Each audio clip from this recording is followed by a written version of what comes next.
Hello students, welcome to Arit leads to infinity. Last class में हम लोग पढ़े थे what is ascent of self and the mechanism of ascent of self. अब हम डिस्कस करेंगे क्या, ट्रांसपीरेशन। तो ट्रांसपीरेशन जाने से पहले हम गौर करेंगे किसकी ओर, डेफिनेशन की ओर। What is transpiration? Transpiration is nothing but the loss of water from the aerial part of the plant through stomata or lenticle or cuticle. Clear? अब अगर स्टोमाटा के थ्रू में ट्रांसपीरेशन हुआ तो हम इसको बोलते हैं स्टोमाटल ट्रांसपीरेशन, लेंटिकल के थ्रू में हुआ तो हम इसको बोलते हैं लेंटिकुलर ट्रांसपीरेशन, एंड क्यूटिकल के थ्रू में होगा तो उसको हम क्या बोलते हैं, क्यूटिकुलर ट्रांसपीरेशन।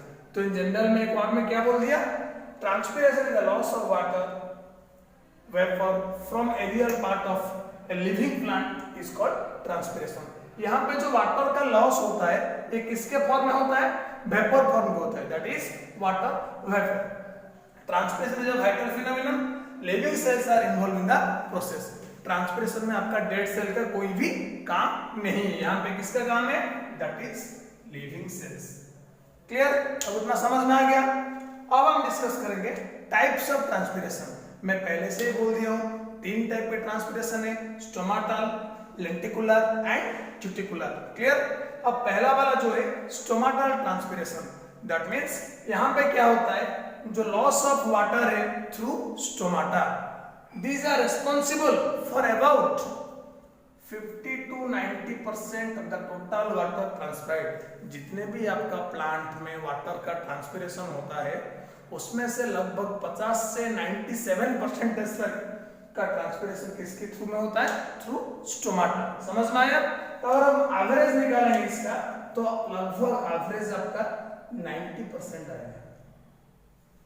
अगर मान के चलिए 100% आप ट्रांसपीरेशन रेट से 90% आपका किसके थ्रू में होता है, स्टोमाटा के थ्रू में। अब ये जो स्टोमाटल ट्रांसपीरेशन को हम और एक नाम से बुला सकते हैं, जिसको हम क्या बोलते हैं, फॉलियर ट्रांसपीरेशन। ये टर्म याद रखिए, क्या बोलते हैं, फॉलियर ट्रांसपीरेशन। समझ में आया? अब सेकंड वाला क्या है, क्यूटिकुलर और सरफेस ट्रांसपीरेशन। अब क्यूटिकल ये एक थिन लेयर है, ये एक थिन लेयर है जो आपके लीफ के एपिडर्मिस और स्टेम के सरफेस में प्रेजेंट रहता है। क्लियर?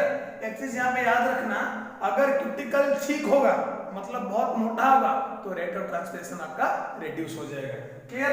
अब देखिए, loss of water directly through aerial leaves and stem, हम इसको क्या बोलते हैं, क्यूटिकुलर। देखिए, loss of water directly through aerial surface, आपके प्लांट की जो एरियल सरफेस है उस एरियल सरफेस से अगर आपका लॉस होता है वाटर का, इधर फ्रॉम लीफ और फ्रॉम स्टेम, तो हम उसको क्या बोलते हैं, क्यूटिकुलर। तो क्यूटिकल क्या है, cuticle is a wax like layer of cutin that covers the epidermis of the leaf and stem. ये क्या है, एक लेयर है जो आपका लीफ का एपिडर्मिस और स्टेम का एपिडर्मिस को कवर करता है। समझ में आया? अब जितना ये मोटा होगा उस हिसाब से आपका ट्रांसपीरेशन भी उतना कम हो जाएगा। Clear? The thicker is the cuticle, lesser is the amount of transpiration। समझ में आया? अब थर्ड वाला जो है, यहां पे एक चीज मैं बोल देता हूं, लगभग आपका 1 to 10% आपका ट्रांसपीरेशन यहां पे होता है। कितना? 1 to 10%। अब जो थर्ड वाला है that is lenticular transpiration. Lenticular transpiration में सिंपल सा फंडा है, क्या है ना, आपका लेंटिकल के थ्रू में आपका ट्रांसपीरेशन होता है। तो लेंटिकल क्या होता है, आपकी जो स्टेम का जो बार्क है वो बार्क में छोटे छोटे ओपनिंग रहता है, इसको हम क्या बोलते हैं, लेंटिकल्स। क्लियर?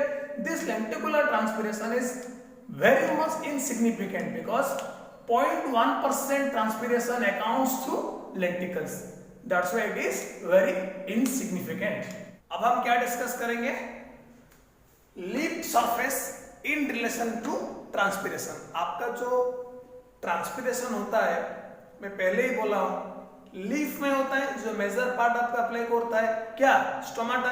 वो स्टोमाटा प्रेजेंट होता है किसमें, लीफ में। अब इस लीफ का ट्रांसपीरेशन के रेट को क्या रिलेट करता है। क्लियर?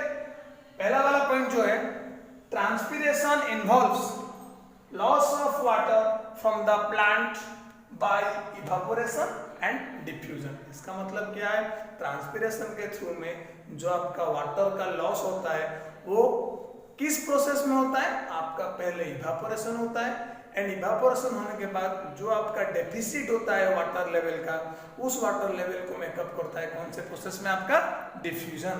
तो जो दो प्रोसेस है evaporation and diffusion, that completely direct the rate of transpiration. अब सेकंड वाला पॉइंट जो है, morphology and internal structure of the leaves are suitable for evaporation and diffusion। अब दिमाग में क्वेश्चन आता होगा, ये जो ट्रांसपिरेशन होता है लीफ में क्यों होता है?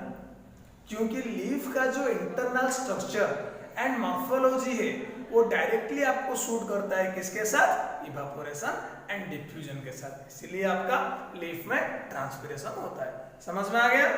अब थर्ड वाला पॉइंट जो है, hence leaves account for maximum transpiration. Leaf का आपका internal structure and morphology suit किया किसको, इवापोरेशन एंड डिफ्यूजन को। इसका मतलब ये हो गया कि आपका लीफ में सबसे ज्यादा ट्रांसपिरेशन होता है। समझ में आ गया? अब चौथा वाला पॉइंट है, ये जो लीफ है आपका ब्रॉड मतलब बड़ा वाला लीफ एंड फ्लैट होगा अगर लीफ का स्ट्रक्चर, तो इसमें क्या होगा, रेट ऑफ ट्रांसपिरेशन आपका ज्यादा होगा। Broad and flat shape of leaf provides more surface for evaporation. क्यों ज्यादा होगा ट्रांसपिरेशन? क्योंकि broad and flat shaped leaf जो है ये आपका ज्यादा सरफेस एरिया प्रोवाइड करते हैं, किसके लिए, इवापोरेशन के लिए। अगर ज्यादा इवापोरेशन हुआ तो इसका मतलब क्या होगा, ज्यादा आपका ट्रांसपिरेशन हुआ। समझ में आ गया? अब पांच वाला पॉइंट जो है, ये जो लीफ सेल है, leaf cells are kept saturated. Saturated मतलब क्या है, आपका कंटिन्यूअसली लीफ सेल को न्यूट्रिएंट एंड वाटर का सप्लाई होता है, किसके थ्रू में, आपका through the network of vein. That means आपका जो जाइलम का जाइलम एंड जो फ्लोएम में आपका वास्कुलर बंडल है, उस वास्कुलर बंडल का आपका जो वेन है, उस वेन्स में आपका कंटिन्यूअसली सप्लाई होता है लीफ को water and nutrient. That's why they are always saturated. Clear? अब छठवां पॉइंट क्या है, hydrophilic cellulose walls of the mesophyll cells always remain cost. आपका जो क्या हाइड्रोफिलिक सेल्यूलोज वॉल रहता है किसमें, आपका जो जाइलम मेसोफिल सेल में, वो ऑलवेज क्या होता है ना, मॉइस्ट रहता है। समझ में आ गया? अब 7 नंबर वाला पॉइंट जो है, ये जो loosely arrange mesophyll cells are exposed to the internal atmosphere of the leaf. आपका जो मेसोफिल सेल होता है वो आपका क्या होता है, लूजली अरेंज रहता है, टाइटली अरेंज नहीं होता है। वो किसको एक्सपोज होता है, आपका लीफ का इंटरनल स्ट्रक्चर को। Clear? This favours evaporation from moist cell wall. इसीलिए आपका क्या होता है, जो मॉइस्ट सेल वॉल रहता है उसको क्या करता है, वो फेवर करता है किसको, इवापोरेशन को। समझ में आ गया? मैं फिर से रिपीट कर लेता हूं, loosely arranged mesophyll cells are exposed to the internal atmosphere of the leaf. This favors evaporation from the moist cell wall. Clear? अब आखिरी वाला पॉइंट जो है, that is numerous stomatal opening in the leaf epidermis provide outlets for water vapor to escape by diffusion। आपका जो leaf में बहुत सारे स्टोमाटल ओपनिंग रहता है, वो क्या करते हैं ना, आपका जो ट्रांसपिरेशन रेट होता है, इवापोरेशन जो होता है, इसको फेवर करते हैं ताकि वो बाहर आ सके उस स्टोमाटा के थ्रू में।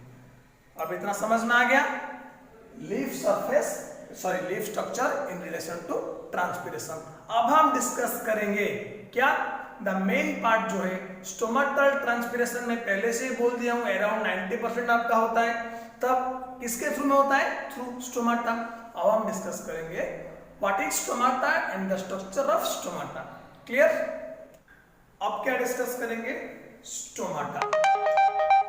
स्टोमाटा क्या है ना, stomata are the minute openings or pores present on the surface of the leaf and young stem. Clear?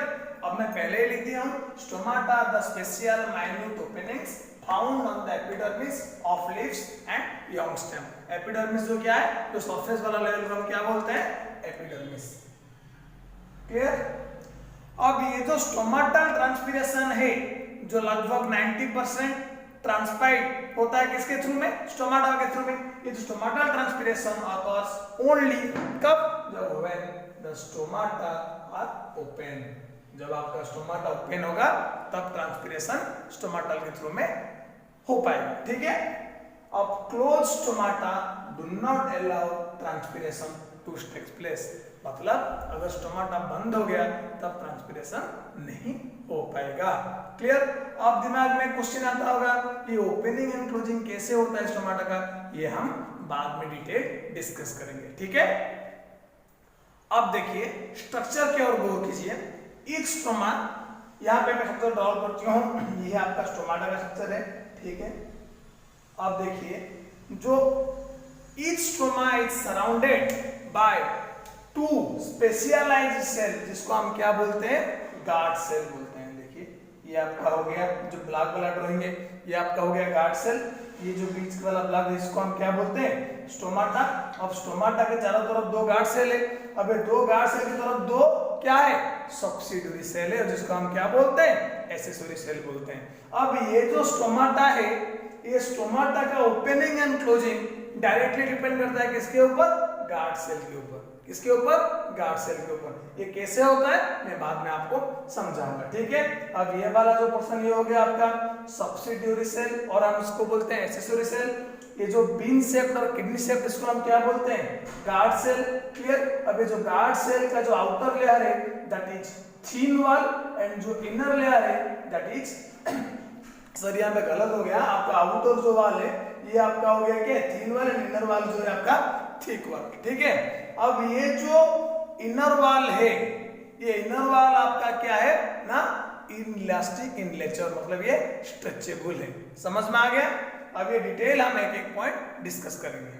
तो पहला वाला क्या है, each stoma is surrounded by two specialised epidermal cell called guard cell. ये हो गया आपका गार्ड सेल। तो stoma is surrounded by two specialised cell, guard cell. तो ये जो गार्ड सेल और एपिडर्मल सेल में क्या डिफरेंस है ना, जो गार्ड सेल है दैट इज किडनी और बीन शेप्ड। क्लियर। ये किडनी शेप्ड है और बीन शेप्ड है। And the guard cell is capable of photosynthesis, that means in presence of light they use the chloroplast pigment and occur photosynthesis, but the rate of photosynthesis is very much negligible. Clear. very much negligible. समझ में आया। अब देखिए जो the inner wall of the guard cell is thick and inelastic, whereas the outer wall is thin and elastic. Clear. तब जो inner वाल है ये आपका मोटा रहता है एंड इनइलास्टिक रहता है, दैट मींस स्ट्रेचेबल नहीं है। लेकिन जो आउटर वाला लेयर है गार्ड सेल का वो पतला होता है, थिन होता है एंड इलास्टिक होता है, दैट मींस वो स्ट्रेचेबल होता है। समझ में आ गया। अब the guard cells are surrounded by one or more modified epidermal cell, जिसको हम बोलते हैं क्या, सब्सिडियरी सेल और एक्सेसरी सेल। तो जो एक्सेसरी सेल और सब्सिडियरी सेल है इसको हम क्या बोलते हैं, एपिडर्मल सेल। अब ये एपिडर्मल सेल और गार्ड सेल में क्या डिफरेंस है, the guard cells are bean shaped और kidney shaped, whereas the epidermal cell और सब्सिडियरी सेल्स ये आपका क्या है, बीन शेप्ड नहीं है। एंड और एक डिफरेंस है, गार्ड सेल में क्लोरोप्लास्ट पिगमेंट प्रेजेंट रहता है, इसमें एक्सेसरी सेल में क्लोरोप्लास्ट पिगमेंट प्रेजेंट नहीं रहता है। समझ में आया। अब हम एक मैकेनिज्म वाला पार्ट में जाते हैं, कैसे आपका स्टोमाटा ओपन होता है। सिंपल मैं दो लाइन में बता देता हूं फिर डिटेल में समझाऊंगा। तो ये जो गार्ड सेल है, गार्ड सेल अगर टर्जिड हुआ, टर्जिड मतलब अगर गार्ड सेल के अंदर पानी आया, क्लियर, तब क्या होता है आपका स्टोमाटा ओपन होता है। क्यों ओपन होता है ना, गार्ड सेल आपका क्या होता है, पानी आया मतलब ये क्या हुआ, स्ट्रेच हुआ। अब पानी कहां से आएगा, सब्सिडियरी सेल क्या करेगा, आपका गार्ड सेल का टर्जिडिटी और फ्लासिडिटी में मेंटेन करेगा कौन, सब्सिडियरी सेल। तो कैसे ये होता है हम मैकेनिज्म वाला पार्ट में डिस्कस करेंगे। क्लियर। अब हम क्या डिस्कस करेंगे, जो लीफ में आपका स्टोमाटा कितना प्रेजेंट रहता है। Clear. of the leaf surface depending upon the species may contain 1000 to 60,000 stomata per square centimeter। मतलब हर अलग अलग स्पेसिस में आपका नंबर ऑफ स्टोमाटा जो होता है चेंज हो जाता है। क्लियर? लेकिन ये एक रेंज में वेरी करता है, कितना ना आपका लगभग 1000 to 60,000 stomata per centimetre square. Clear? समझ में आया? अब ये देखिए, in most plant there are 50 to 300 stomata per centimetre of leaf area. मतलब लगभग हर प्लांट में आपका जो पर सेंटीमीटर स्टोमाटा कितना रहता है, 50 से 300 तक रहता है। The size of the each stomatal pore when fully open, क्या होता है जब आपका स्टोमाटा फुल्ली ओपन होता है, आपका जो स्टोमाटल पोर रहता है इसका साइज कितना होता है, that is 3 to 12 mm in diameter and 10 to 14 mm in length। Clear? आपका 3 to 12 mm डायमीटर होता है एंड 10 to 14 mm में होता है किसका, आपका लेंथ होता है किसका, स्टोमाटल पोर का, जब ये फुल्ली ओपन होता है। क्लियर? इतना हो गया आपका स्ट्रक्चर ऑफ स्टोमाटा। अब हम डिस्कस करेंगे कितने टाइप के आपका स्टोमाटा प्रेजेंट है, that is distribution of stomata. Based on the distribution of stomata are of 5 types। what are they? clear? पहला वाला जो है आपका एप्पल और मलबेरी टाइप। इसमें क्या होता है, आपका जो स्टोमाटा रहता है वो आपके लोअर सरफेस में प्रेजेंट रहता है, present in the lower surface of the leaf. Clear? Second वाला जो है पोटैटो टाइप, इसमें क्या होता है, stomata upper on the both the leaf surface, that means both upper and lower दोनों में प्रेजेंट रहता है, लेकिन क्या होता है, more on the lower surface. मतलब जो नंबर है आपका स्टोमाटा का लोअर सरफेस में ज्यादा है एज कंपैरिजन टू आपका अपर सरफेस।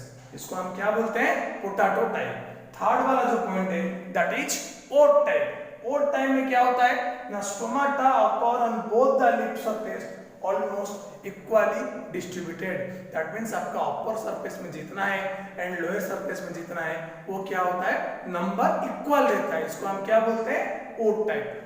चौथा वाला जो पॉइंट है that is water lily type. इसमें क्या होता है, the stomata found on the upper surface only. इसमें आपका लोअर सरफेस में स्टोमाटा प्रेजेंट नहीं होता है, वो ओनली अपर सरफेस में प्रेजेंट रहता है, उसको हम क्या बोलते हैं, वाटर लिली टाइप।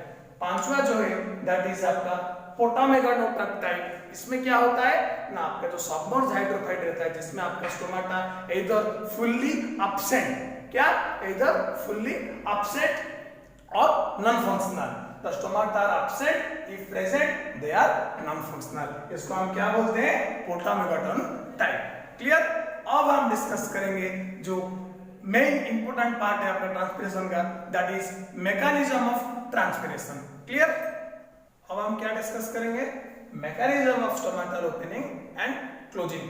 मैं पहले से ही बोल दिया हूं, the stomata is surrounded by 2 kidney shaped or bean shaped cell, that is guard cell, and the guard cell is surrounded by accessory cell और सब्सिडियरी सेल। क्लियर? अब ये जो स्टोमाटा का ओपनिंग एंड क्लोजिंग में guard cell का क्या role है, अब यहाँ पे हम डिटेल डिस्कस करेंगे एंड कैसे ओपन होता है स्टोमाटा एंड कैसे क्लोज होता है स्टोमाटा। जो पहला वाला पॉइंट है, द स्टोमाटा ट्रांसपिरेशन अकर्स कब होगा, when stomata are fully open, and the opening and closing of stomata is direct response to increase or decrease in the osmotic concentration of the guard cell. इसका मतलब क्या है, आपका जो stomata का opening and closing किसको directly proportional है, that is the osmotic concentration of the guard cell.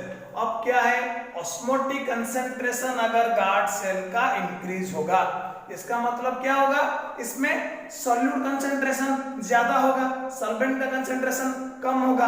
अब इस कंडीशन में क्या होगा, पानी बाहर से अंदर आएगा। तो बाहर मतलब क्या है, बाहर आपका ये है आपका गार्ड सेल, गार्ड सेल के सराउंडिंग में क्या है आपका accessory cell, accessory cell. Clear? अब इस गार्ड सेल का अगर ऑस्मोटिक कंसंट्रेशन इंक्रीज हुआ, इसका मतलब पानी आपका बाहर से अंदर आएगा। बाहर से अंदर आएगा मतलब क्या होगा, आपका गार्ड सेल टर्जिड होगा। तो पहले से हमको मालूम है गार्ड सेल का जो आपका इनर लेयर है, ये वाला लेयर है, इनर लेयर जो आपके स्टोमाटा को टच किया है, ये आपका हो गया क्या, इनर लेयर। ये आपका है आउटर लेयर। ये जो आउटर लेयर है ये आपका थिन एंड इलास्टिक है, पतला और खींच सकते हैं हम इसको, खींचने से वो नहीं टूटेगा। लेकिन ये जो इनर लेयर है जो स्टोमाटा को अटैच है, that is thick and inelastic. अब जैसे भी आपका पानी अंदर आया, इसका मतलब आपका ऑस्मोटिक कंसंट्रेशन गार्ड सेल के अंदर ज्यादा है, तो सेल आपका हो गया टर्जिड। अब इस कंडीशन में क्या है, ये जो आउटर लेयर है जो थिन इलास्टिक है, ये ऐसे स्ट्रेच होता है।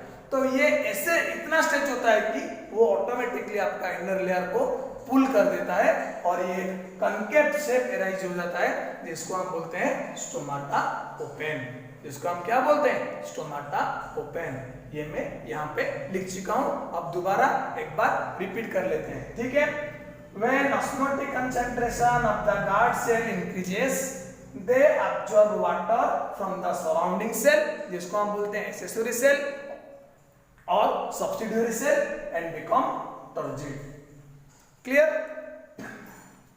अब जब टर्जिडिटी बढ़ा, that increased turgidity causes the outer thin elastic wall of the guard cell to stretch towards outside। ये बाहर की तरफ ऐसे खींचता है। And the inner thick and inelastic wall also get pulled along with the outer wall and assumes a concave shape। Clear. अब ये क्या बोला कि आपका जब आउटर वॉल खींचता है तो वो इतना पावर से खींचता है कि ऑटोमेटिकली आपका जो इनर वॉल है वो भी ऐसे पुल हो जाता है और एक कनकेव शेप आ जाता है। इसको हम बोलते हैं, जैसे कि मैं पहले से ही बोला था, there are various theories of stomatal opening and closing. तो पहला वाला क्या है, थ्योरी ऑफ फोटोसिंथेसिस। इसको किसने प्रपोज किया ना, वॉन मोहेल ने in the year 1856। According to him the guard cell of stomata are capable of photosynthesis. That means guard cell में क्या होता है ना, क्लोरोप्लास्ट पिगमेंट प्रेजेंट रहता है। ये जो क्लोरोप्लास्ट पिगमेंट क्या करते हैं ना, दिन में फोटोसिंथेसिस करते हैं। तो फोटोसिंथेसिस में आपका क्या बनता है, दैट इज ग्लूकोज। तो जो सब्सटेंस बनता है वो क्या करता है ना, आपका ऑस्मोटिक कंसंट्रेशन को इंक्रीज करने में गार्ड सेल का हेल्प करता है। अब ऑस्मोटिक कंसंट्रेशन इंक्रीज हुआ, इसका मतलब क्या हुआ, आपका पानी बाहर से अंदर आएगा और स्टोमाटा ओपन होगा। एंड जब रात को आपका फोटोसिंथेसिस नहीं होगा, क्योंकि रात को सनलाइट आपका नहीं रहता है, तो उस हिसाब से आपका क्या होगा, ग्लूकोज नहीं बनेगा। उस हिसाब से आपका ऑस्मोटिक कंसंट्रेशन तो डिक्रीज हो जाएगा एंड जो गार्ड सेल आपका लॉस करेगा टर्जिडिटी एंड स्टोमाटा ओपन होगा। तो ये कंसेप्ट क्या है ना, थ्योरी ऑफ फोटोसिंथेसिस जो प्रपोज किए वॉन मोहेल ने। लेकिन इसको हम एक्सेप्ट क्यों नहीं कर पाए, क्योंकि जो गार्ड सेल का जो फोटोसिंथेसिस का कैपेसिटी है वो बहुत नेग्लिजिबल है। अगर नेग्लिजिबल कंसंट्रेशन में वो कितना आपका ग्लूकोज प्रोड्यूस करेगा ताकि वो ऑस्मोटिक कंसंट्रेशन बढ़ा पाएगा, वो पॉसिबल नहीं है। इसीलिए हम इस थ्योरी को एक्सेप्ट नहीं किए। अब दूसरा वाला जो कंसेप्ट है that is starch sugar interconversion theory. इसमें क्या है ना, इसमें एक चीज आपको ध्यान में रखना होगा, स्टार्च जो है वो आपका ऑस्मोटिकली इनएक्टिव सब्सटेंसेस है एंड शुगर जो है वो आपका ऑस्मोटिकली एक्टिव सब्सटेंसेस है। इसका मतलब ये है आपका शुगर ऑस्मोटिक कंसंट्रेशन बढ़ा सकता है लेकिन स्टार्च नहीं बढ़ा पाएगा। यहाँ पे क्या होता है ना, रात में क्या होता है, amount of starch in dark is much higher than in light. तो क्या होगा ना, आपका दिन में क्या होता है ना, लाइट के प्रेजेंस में स्टार्च कन्वर्ट हो जाता है शुगर को, एंड जो शुगर क्या होता है आपका ऑस्मोटिक कंसंट्रेशन बढ़ाता है गार्ड सेल का। उस हिसाब से आपका क्या होगा, गार्ड सेल में पानी एक्सेसरी सेल से अंदर आएगा और वो टर्जिडिटी गेन करेगा एंड स्टोमाटा ओपन करेगा। क्लियर। अब रात में क्या होता है ना, आपका गार्ड सेल में जो आपका रात में स्टार्च जो है वो कन्वर्ट नहीं हो पाता है, किसको, शुगर को। And the starch is not converted to sugar but मैं पहले ही बोला था स्टार्च इज ऑस्मोटिकली इनएक्टिव, इसका मतलब ये आपका पानी बाहर से अंदर आने नहीं देगा क्योंकि ऑस्मोटिक कंसंट्रेशन आपका डिक्रीज हो जाएगा अंदर में। समझ में आया? एंड आपका गार्ड सेल का टर्जिडिटी लॉस हो जाएगा एंड स्टोमाटा क्लोज्ड। ओके, अब थर्ड वाला जो थ्योरी है that is K plus ion exchange theory. ये पहला दो थ्योरी आपका रिजेक्टेड है एंड तीसरा वाला थ्योरी हम डिटेल में डिस्कस करेंगे, के प्लस आयन एक्सचेंज थ्योरी। अब जो थर्ड वाला थ्योरी है that is K plus ion exchange theory. ये K plus ion exchange theory is the most accepted one of stomatal opening and closing. इसको प्रपोज कौन किए थे? Imamura and Fujino in the year 1959 में। ये क्यों एक्सेप्टेड है ये हम डिटेल में अब डिस्कस करेंगे। क्लियर? अब इसमें क्या होता है ना, दो पार्ट कर दिया, opening of stomata and closing of stomata. आपका दिन में स्टोमाटा ओपन होता है, क्यों ओपन होता है, एंड रात को स्टोमाटा क्लोज होता है, क्यों क्लोज होता है। तब दिन में क्या प्रोसेस होता है ना, in presence of light the starch is converted into malic acid. अब ये मालिक एसिड क्या है, डिसोसिएट होगा into malate ion and H+ ion. Clear? अब गार्ड सेल में malate ion and H+ ion है। समझ में आया? अब इसमें क्या होता है ना, एक्सचेंज होता है, इनफ्लक्स एंड इफ्लक्स, दो प्रोसेस होता है। इनफ्लक्स क्या है, अंदर आना, इफ्लक्स क्या है, बाहर जाना। अब गार्ड सेल में क्या है ना, H+ आयन का कंसेंट्रेशन ज्यादा है। अब ये क्या होगा, बाहर जो एक्सेसरी सेल है और सब्सिडियरी सेल है इनके साथ इसका एक्सचेंज होगा। अब एक्सचेंज के दौरान कौन अंदर आएगा, K+ आएगा। अब दिमाग में क्वेश्चन आता होगा K+ क्यों आया, क्योंकि K+ ion is responsible for turgidity and help in the increasing of the osmotic concentration of the guard cell. अब देखिए H+ चला गया बाहर, K+ आ गया अंदर, इसके लिए आपका रिक्वायरमेंट हुआ ATP। अब मैं साइड में यहाँ पे लिख चुका हूँ, influx of K+, efflux of H+। Influx मतलब अंदर आना, इफ्लक्स मतलब बाहर जाना, ये आपका एनर्जी यूज करता है। अब कंसंट्रेशन H+ का पहले ज्यादा था, अब बाहर जाने के बाद किसका ज्यादा होगा, K+ का, क्योंकि K+ अंदर आ गया। Concentration of K+ ion increases in the guard cell. अब ये जो K+ आता है वो उसके साथ साथ किसको लेकर आता है, क्लोरीन आयन को। Uptake of chlorine ion by guard cell is also mandatory because it help in to maintain the ionic balance। अब जैसे चार्ज पार्टिकल का इधर इधर होने से क्या होता है, आयनिक बैलेंस का संतुलन जो बिगड़ता है, वो आयनिक बैलेंस को कौन मेंटेन करेगा, that is chlorine minus ion. अब ये क्लोरीन माइनस आयन किसके साथ आता है, K+ आयन के साथ। अब क्या होगा, जैसे ही आपका K+ का कंसंट्रेशन आपका इंक्रीज हो गया, अब उसके साथ साथ क्लोरीन आयन आके आपका आयनिक बैलेंस को बैलेंस कर दिया। अब loss of H+ ion from the guard cell results in increasing the pH। अब H+ अगर आपका कम हो गया तो क्या होगा, मीडियम आपका pH क्या होगा, इंक्रीज होगा, दैट इज मोर देन 7। अब ये मीडियम क्या हो गया आपका, अल्कालाइन। क्या बन गया, अल्कालाइन। अब ये जो अल्कालाइन मीडियम क्या करता है, help in the cell shape to alkaline. ये जो सेल शेप को क्या बना गया आपका, अल्कालाइन बना दिया। अब जो K+ आयन प्लस आपका है मालेट आयन, H+ आपका बाहर चला गया, अब इसके जगह आ गया क्या, K+। अब ये K+ ion plus malate ion guard cell में क्या बनाते हैं, पोटासियम मालेट। क्या बनाते हैं, potassium malate. That potassium malate increases the osmotic concentration of the guard cell। ये पोटासियम मालेट क्या करता है, ऑस्मोटिक कंसंट्रेशन बढ़ाता है गार्ड सेल का, जिसके कारण क्या होगा आपका, high utilisation of CO2 helps to maintain the alkaline medium in the guard cell. इसका मतलब ये है, अब पोटासियम मालेट आपका क्या किया, ऑस्मोटिक कंसंट्रेशन बढ़ाया। इसका मतलब आपका गार्ड सेल में पानी बाहर से अंदर आया। अब ओपनिंग ऑफ स्टोमाटा खत्म हो गया। मैं लास्ट वाला पॉइंट फिर से रिपीट कर देता हूं, क्यों, क्योंकि यहाँ पे एक पॉइंट है जो आपको याद रखना पड़ेगा हमेशा के लिए। ये जो अल्कालाइन मीडियम है, इस अल्कालाइन मीडियम को रहने के लिए कौन मेंटेन करता है ना, CO2 यूटिलाइजेशन। जैसे जैसे आपका CO2 यूटिलाइज होगा, आपका क्या होगा ना, अल्कालाइन मीडियम मेंटेन होकर रहेगा। इतना हो गया आपका ओपनिंग ऑफ स्टोमाटा। अब हम डिस्कस करेंगे क्या, closing of stomata. The closing of stomata is just the reversible of process of the opening of stomata. लेकिन यहाँ पे एक चीज मैं नहीं लिखा हूँ, बट यहाँ बोल देता हूँ ABA, that is abscisic acid, इसका मेन रोल रहता है स्टोमाटल क्लोजिंग में। क्या है ना, इसका पहला वाला जो काम है वो तब करता है किसको ना, exchange between K plus and H plus. जो आपका K प्लस अंदर आता है एंड H प्लस बाहर जाता है, इस इनफ्लक्स इफ्लक्स को ये बंद कर देता है। समझ में आया? अब बंद करने के कैसे बंद करता है, गार्ड सेल का जो मेम्ब्रेन है वो मेम्ब्रेन को आपका ये इम्परमेबल बना देता है, सो दैट आपका K प्लस अंदर नहीं आ पाएगा। ओके, अब एक एक पॉइंट डिस्कस करते हैं। तो क्या है ना, पहला वाला पॉइंट जो है रिवर्सल ऑफ डे टाइम। अब सेकंड वाला पॉइंट क्या है ना, this causes the osmotic concentration in guard cell to decrease, क्योंकि अब गार्ड सेल के अंदर K प्लस नहीं आ पाया। अगर K प्लस नहीं आया तो ऑस्मोटिक कंसंट्रेशन कभी भी बढ़ा नहीं पाएगा और वो डिक्रीज हो जाएगा। क्लियर, समझ में आया? एज ए रिजल्ट अब डिक्रीज हो गया तो क्या होगा, एक्सोस्मोसिस होगा, मतलब पानी अंदर नहीं आएगा, एंडोस्मोसिस यहाँ पे नहीं हो पाएगा। क्या होगा, एक्सोस्मोसिस हो गया तो पानी सेल से अब बाहर जाएगा।